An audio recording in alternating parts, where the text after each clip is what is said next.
వదినా ఎట్లా వదిన బాగుండాలా మొత్తానికి అయితే కన్నా నేను కొన్ని ఎంటికలకు ఎన్ని సామాన్లు తీసుకున్నానో చెప్తాను. నా అదే ఎంటికలు రాలిపోయినటువన్నీ 10 రూపాయల షాప్లో పోయి అంటే వాళ్ళు తెచ్చిన 10 రూపాయల షాప్లో ఇవి డ్రెస్సులు నేను సర్వీసింగ్ చేస్తాను కదా, అవి టైర్లు దానికి నల్లగా వచ్చాయని చెప్పేసి.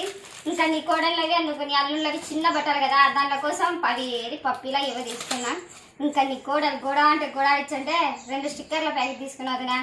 ఇంకా నా కోసం అంటూ ఏం తీసుకున్నానంటే చీర పిన్నులు, పక్క పిన్నులు, ఇంక ఇవన్నీ నీ కోడలువే. ఇంకా మాకంటూ మేమేం తీసుకున్నాడే నేను సర్వీసింగ్ చేయడానికి బండి తురసనికి ఒత్తిగా ఇంకా ఇవే అన్నీ నీ కోడలు సామాన్లే వదినా. ఏది తీసుకున్నా కూడా నన్ను బల సతాయిచ్చాలి, నాకు ఇది కావాలి అది కావాలని.